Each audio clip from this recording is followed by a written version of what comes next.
At my cousin's graduation party, right in the middle of the celebration, my sister stood up, raised her glass, and said, "To Kayla, the pride of our family. Unlike some girls who drop out and chase dreams that don't pay bills, Kayla actually finished what she started." The crowd laughed, not loud, but loud enough. It wasn't just a joke, it was aimed at someone. My daughter, Zuri, was sitting beside me in a soft blue dress she had ironed 3 times before we left the house. Her hands were folded neatly in her lap, her eyes downcast. She didn't say a word. I watched her blink twice, hard, like she was willing the tears not to come. I looked across the yard. Balloons everywhere, gold banners that read, "You did it, Kayla." Fancy catered food, little champagne bottles with personalized tags. Doreen, the perfect older sister, the show-off, the nurse practitioner with the designer purse, was glowing like she was the one graduating.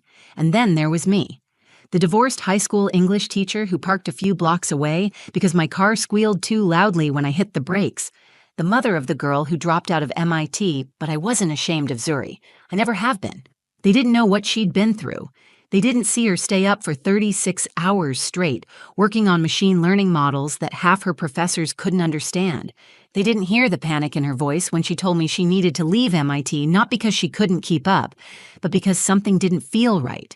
Because she wanted to build something real, not just chase degrees. But none of that mattered today.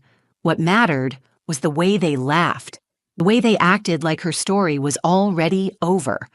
Then, as if the universe was tired of their smug little celebration, a black car pulled up outside the house. It wasn't flashy, just clean and sharp. Tinted windows, quiet engine. No one noticed at first, until the back door opened and a man in a dark gray suit stepped out. He didn't glance around or hesitate. He walked straight through the open gate, past the pergola, through the balloon arch, and right up to our table. Conversations fell quiet like someone had flipped a switch. He looked at Zuri. "Doctor." "Zuri Thompson?" Zuri lifted her head. Her expression didn't change. She stood slowly and nodded. "Yes," she said. The man gave a small, respectful nod and spoke again. "We're here on behalf of the Harvard AI Research Initiative. Congratulations, you're officially the youngest hire in the program's history. If you're ready, we'll escort you to the press conference." I don't remember breathing. I watched my sister's lips part, her glass tilting slightly in her hand. Someone let out a sharp gasp and Kayla froze mid-bite, fork still raised. Zuri tucked her curls behind one ear and looked at me. She didn't smile, but I saw it in her eyes. That unspoken message. "I told you I'd make it." Then she turned, gave the man a nod, and walked beside him toward the car. No explanations, no revenge speech, just quiet power. They laughed at her. They pitied her. They assumed they knew the end of her story, but they were wrong. They didn't even know what chapter she was on. The invitation came in a gold envelope with rose gold lettering. "You are cordially invited to celebrate Kayla Briggs' graduation from the University of Georgia." There was no warmth in it, just formality, as if it had been printed for show more than sincerity. I stared at it for a full day before RSPing. I knew what this party would be. A display, a parade of accomplishments, a perfectly curated moment for Doreen to show the world how flawlessly she'd done everything. Husband, career, daughter, house with a wraparound porch. Doreen had always been like that. Even when we were little, she was the one who made honor roll while I was cleaning up after Mom's shifts. She wore polished shoes and rolled her eyes when I forgot to brush Zuri's hair on the way to Sunday school. Still, I said yes. Zuri deserved to go. Not because she owed anyone an explanation, but because hiding would only confirm their suspicions. That something had gone wrong, that she had failed. When the day came, we got ready in silence. Zuri put on the dress I had bought her months ago during one of our rare mall trips. She ran a brush through her tight curls, parted them just off-center, and skipped the makeup. She looked young and soft and stronger than she gave herself credit for. I wore a navy blouse I hadn't touched since I interviewed for department head. I didn't get the job, but I kept the blouse. It reminded me that I was still trying. On the drive there, I watched her through the rearview mirror. Her eyes were focused out the window, locked on a world she didn't feel part of anymore. I wanted to say something comforting, something motherly and profound, but every phrase that came to mind felt too small, too late.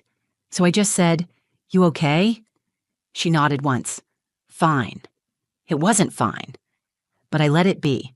Doreen's house looked like something out of a magazine. White brick, flower beds so precise they didn't seem real, a custom banner stretching across the porch, cars lined both sides of the street. I parked around the corner so no one would hear my brakes squeal. Zuri got out without hesitation, her back straight, her face unreadable. Inside the backyard, it was everything I expected. String lights hung above white linen tables. There was a chocolate fountain and a champagne bar with flutes already half filled. Kayla stood near the center, surrounded by friends in sundresses and button-downs, laughing like nothing had ever been difficult in her life. Doreen spotted us and waved, but there was something tight in her smile. I walked toward her with Zuri beside me, holding my breath against whatever was coming. "You made it," Doreen said. "I wasn't sure you'd come." "We said we would," I replied, keeping my voice even. Her eyes shifted to Zuri. "And you look rested." "That's good. Sometimes rest is all someone needs when they're figuring things out." Zuri gave a polite smile but said nothing. I introduced Zuri to a few distant cousins she hadn't seen since she was a teenager. The conversations were light, but layered with subtle tension. People said things like, "So what's next?" and "Still taking a break, huh?" as if she were stuck instead of evolving. There was music playing, something soft and jazzy, but it couldn't drown out the small, loaded remarks. I noticed how people looked at Kayla with admiration and at Zuri with quiet concern, like she was a cautionary tale whispered about at dinner tables. Every few minutes, I caught myself scanning the crowd, looking for escape routes or friendly faces.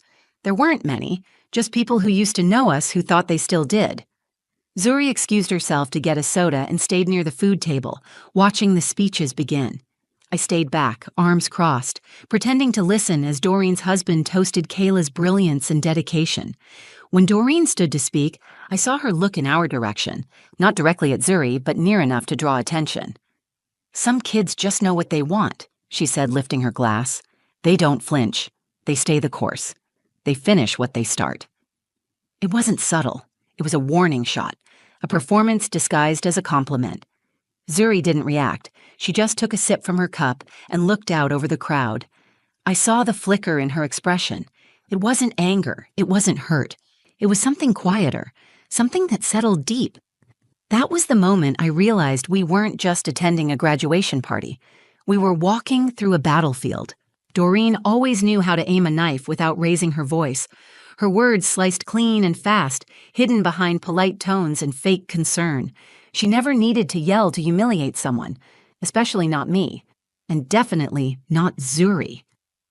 The party carried on after the toasts. People milled about, refilling plates with shrimp skewers and slices of lemon cake.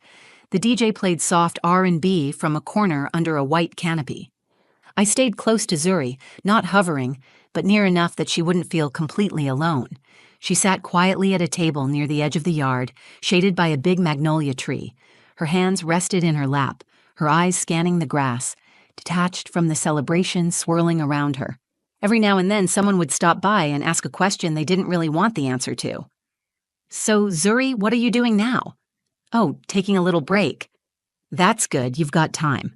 Kayla already has her internship lined up, but everyone's on their own journey, right?" She answered with simple nods or half smiles. She didn't lie. She didn't explain. She just took it piece by piece, the way only someone who's already been broken once learns to endure. Then it happened. Doreen came to the center of the yard holding a glass of champagne and cleared her throat. Everyone quieted quickly. She loved a stage, and now she had one. "I just want to thank everyone for coming to celebrate Kayla," she said, smiling broadly. "You all know how hard she's worked. Full honors, scholarships, internships, and now an offer from one of the top financial firms in New York. We are just so proud." People clapped. Cameras flashed. Kayla beamed beside her mother, perfectly framed by the sun and the glittering banner behind her. Doreen wasn't finished. "I also want to say, not every journey looks like this. Some people take detours. Some, well, they wander a little longer. They try different things.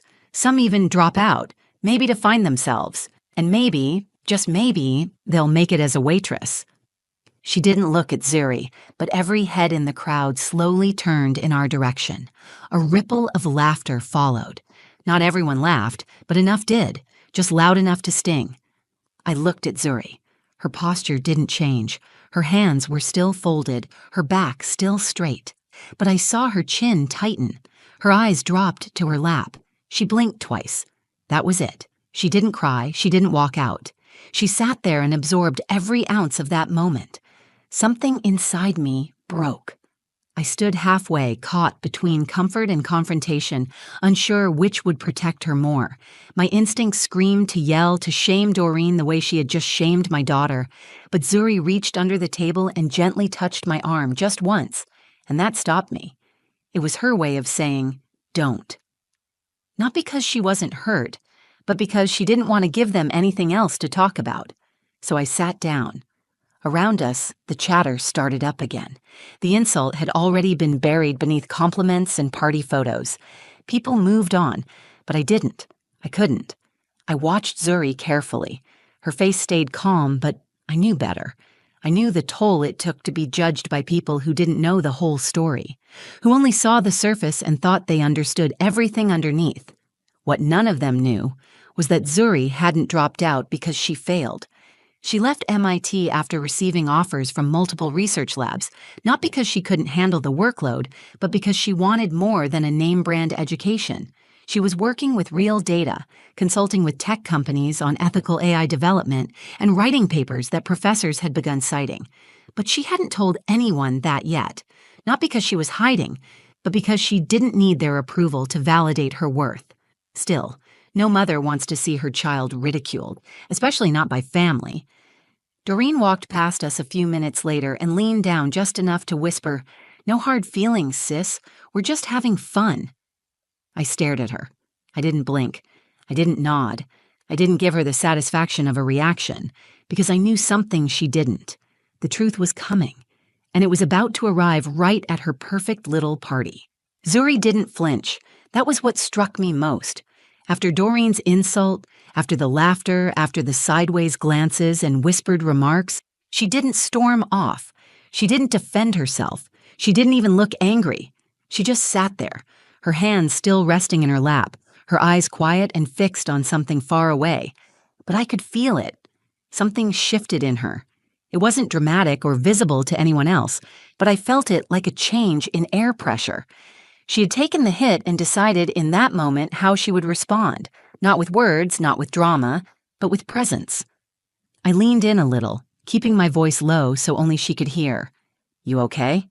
She didn't answer right away. Then she nodded once and said, "I'm not mad. I'm just done pretending."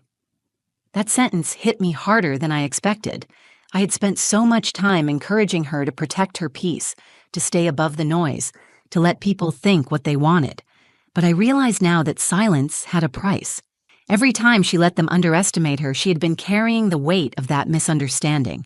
Today, she had reached her limit. She stood up slowly, smoothed the hem of her dress, straightened her shoulders. "I'm going to get some air," she said. I watched her walk away from the table, not toward the house or the food table, but toward the edge of the yard where the gate opened to the front driveway. I wanted to follow her, but I knew I needed to let her move on her own terms. This wasn't about me defending her anymore. It was about her stepping forward, fully, as herself. A few minutes passed, long enough for the party to return to its rhythm. People danced. Kayla posed for more pictures. Doreen held court with a group of women near the fire pit, telling stories about hospital drama and how much Kayla's internship would pay. Then I heard it. A car engine, low and steady, pulled up in front of the house. It wasn't blasting music or honking. It simply arrived and stopped. I saw a few people turn their heads toward the gate, curious. A sleek black sedan with tinted windows sat parked by the curb, the kind of vehicle that didn't need to announce itself. The rear door opened, and a man stepped out. He wore a sharp charcoal gray suit. He moved with purpose but no rush. Every step was deliberate, grounded, confident. He wasn't someone coming to visit. He was someone sent to retrieve. Conversations trailed off again. People paused mid-sentence, their eyes following him as he entered the backyard like he had been invited. I stood. My pulse quickened, not in fear, but in recognition. I didn't know who he was, but I knew exactly why he was here. He walked directly to where Zuri had returned, standing just inside the gate. He didn't stop to ask questions or scan the crowd. He knew her, and she knew him. He addressed her with complete clarity. Dr. Zuri Thompson? Title landed like thunder in that yard. Not a nickname, not a courtesy, a title she had earned. Yes, she replied. We're here on behalf of Harvard University's AI Research Initiative. You're scheduled to speak at the announcement briefing in 2 hours. If you're ready, we'll escort you now. A hush fell over the backyard. You could hear the fountain bubbling by the gazebo. You could hear the soft wind brushing the balloons tied to the chairs. No one moved. Zuri looked over at me. Her face was calm, unreadable, but her eyes locked onto mine and held.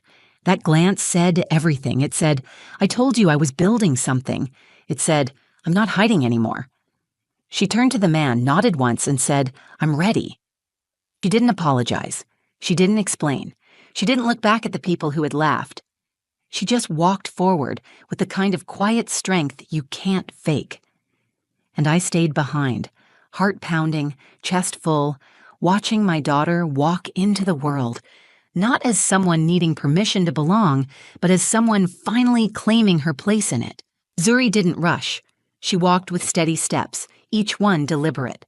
The man beside her opened the car door, and for a moment she paused to glance back.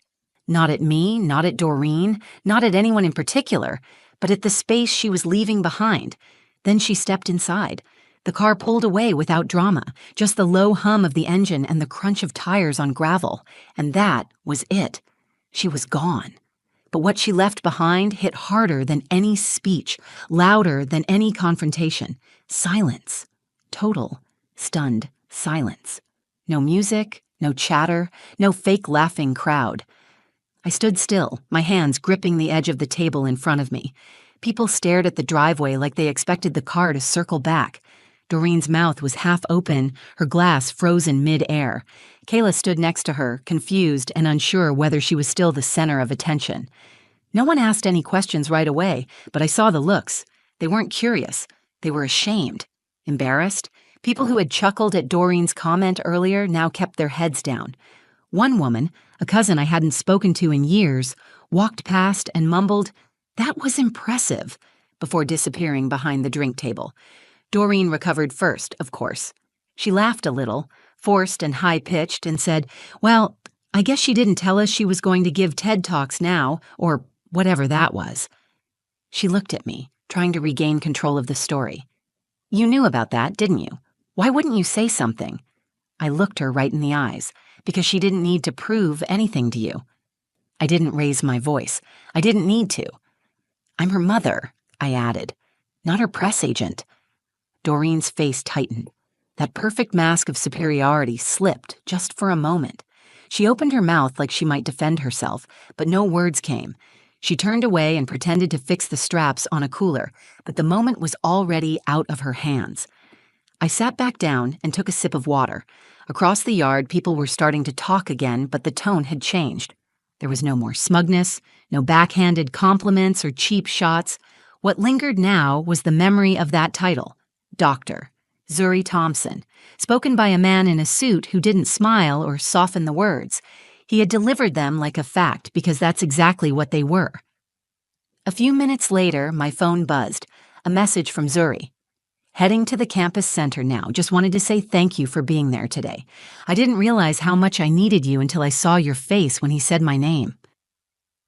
I stared at that message for a while. Not because I was surprised, but because I was proud beyond what words could hold. I didn't raise her to chase validation. I didn't raise her to fit into small expectations. I raised her to think deeply, to move with intention, to be brave in rooms that weren't built to hold her voice. And today, she had stood in the very space where people once doubted her and reminded them who she really was. I watched Kayla gather with her friends again. She smiled for a few photos, but there was a stiffness in her posture now, like she couldn't quite relax. The celebration continued, but something about it had changed. It was no longer the only story in the room. The contrast was impossible to ignore. Zuri didn't wear a cap and gown that day. She didn't get handed a diploma in front of her family. She didn't receive a round of applause from a crowd trained to cheer on the expected. But she got something better. Recognition. Real, earned, undeniable recognition from people who mattered and in front of people who didn't think she deserved it. That's what made the moment powerful. Not the surprise, not the car, not the title. The power came from the truth that had been quietly waiting to arrive, and when it did, it didn't need to shout. It simply stood tall, said her name, and changed everything. After the car pulled away, the party didn't end right away, but it felt like it had. People tried to ease back into small talk. They hovered near the food tables, laughed a little too loudly, clapped along with the music, but the air had shifted. The performance was over. Whatever act people had been putting on, whether pride, pity, or indifference, it was no longer enough to cover what they had just witnessed. Zuri was gone, but the truth of who she was had stayed behind. I sat quietly, my plate untouched, watching the conversations unfold. No one came to speak to me directly at first. They didn't know what to say. Most of them had spent the last hour treating my daughter like a failure. Now they didn't know how to rewrite the script fast enough to keep up with reality. Eventually, a few came over. A cousin I hadn't spoken to in years placed a hand on my shoulder and said, "Your girl's something special." Another man, one of Doreen's in-laws, nodded and said, "You should be proud." I just thanked them, calmly, without pretending any of it mattered more than the truth we already knew. Doreen avoided me for the rest of the party. She stayed near Kayla, who was trying to smile through the weight of no longer being the brightest light in the room. It wasn't her fault. Kayla had done the work. She had earned her moment. But what Doreen never understood was that success doesn't shine brighter by casting shadows on someone else. Zuri didn't need to compete. She didn't need to impress anyone. She had already built something more valuable than applause. She had built resilience. When we got home that night, I found her bedroom door cracked open and her desk light still on. She wasn't there, but her laptop was open, and her notebook sat beside it. A page of sketches and equations was half filled, a pen resting across the paper like she had just stepped away for a minute. That's how I knew this wasn't the end of a story. It was the middle of something still growing. She called me that night from the university center. Her voice was light, steady, even a little amused. They asked if I wanted to go over the press release. I said no. I want the work to speak first. I smiled. I'm proud of you. There was a short pause before she replied, I know. It wasn't arrogant. It was confident. She said it like someone who had earned it, like someone who finally believed it. In the days that followed, the news began to spread. A few people from the party reached out, pretending they had always known she was gifted. One even asked if Zuri would talk to their niece about coding programs. I forwarded the message without comment. Zuri replied politely. She had nothing to prove and nothing to settle. That's the difference between a point made and a point proven. I thought about Doreen. I don't know if she ever admitted to herself what she did that day. Maybe she told herself it was a joke. Maybe she convinced herself it wasn't personal. But I don't need an apology. Because the moment that car pulled up and that man said her name, Zuri got everything Doreen could never take away from her again. Not acceptance, not validation, respect, real, earned respect. And I learned something too. As a mother, you fight so hard to protect your child from pain, but there comes a moment when protection becomes permission to rise, to speak, to walk into the room as themselves and stop apologizing for their path. That day, I didn't defend Zuri. I didn't interrupt. I didn't try to rewrite the story. I just stood still and let her own it. And she did. So let them laugh. Let them gossip. Let them draw conclusions before the story is finished. Because when the truth arrives, it doesn't ask for applause. It simply walks in, says your name, and waits for you to rise. And my daughter rose. That day taught me something I won't forget. Not every victory is loud. Not every triumph comes with cheers. Some of the most powerful moments are quiet. A girl standing up after being dismissed, a car pulling up at the exact right time, a name spoken with the respect it always deserved. If this story reminded you of someone you believe in, someone who's been doubted, underestimated, or laughed at, I hope you share this with them. Let them know their story isn't over. Let them know their moment is coming. And if this meant something to you, if it hit close to home, please like the video, share it with someone who needs to hear it, and leave a comment below. I read every single one. And don't forget to subscribe to the channel for more real stories like this. Stories about strength, truth, and the quiet moments that change everything. Thanks for being here. I'll see you in the next story.